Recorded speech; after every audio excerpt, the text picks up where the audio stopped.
मोदी सरकार वैसे तो 50 साल तक सत्ता में बने रहने का दावा करती है। बीजेपी के नेता बड़े बड़े दावे करते हैं, लेकिन चुनाव से पहले आए एक तूफान से घबरा गए और सत्ता से उखड़ने का डर उन्हें सता रहा है।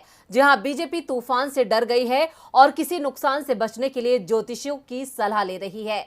किस तरह घबराई है बीजेपी, आइए देखते हैं। मोदी सरकार इस वक्त सत्ता में 8 साल पूरा करने का जश्न मना रही है। खुद प्रधानमंत्री मोदी जगह जगह जाकर अपनी और अपनी सरकार की वाहवाही कर रहे हैं, बीजेपी की ताकत के गुणगान कर रहे हैं। लेकिन एक दिन के तूफान से बीजेपी घबरा गई है।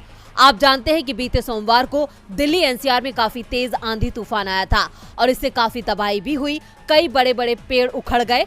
दिल्ली में बीजेपी के आलीशान मुख्यालय पर भी इसका असर हुआ।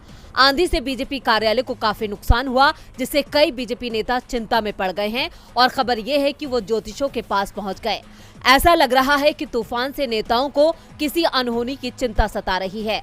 हालांकि कुछ नेताओं ने खुद को ये कहकर दिलासा देने की कोशिश की कि बारिश का होना शुभ संकेत है, लेकिन तूफान से घबराए कुछ नेता ये जानने के लिए ज्योतिषों के पास पहुंचे कि तूफान में कोई अशुभ संकेत तो नहीं है। वैसे प्राकृतिक घटनाओं को वैज्ञानिक नजरिए से देखने और समझने की जरूरत होती है। इसमें अंधविश्वास की कोई जगह नहीं होनी चाहिए। लेकिन बीजेपी नेताओं को कुर्सी बचाने की चिंता सबसे अधिक है, इसलिए वो तूफान में होनी अनहोनी के संकेत तलाश रहे हैं, जो कहीं न कहीं बीजेपी की कमजोरी और उसके डर को दिखा रहा है।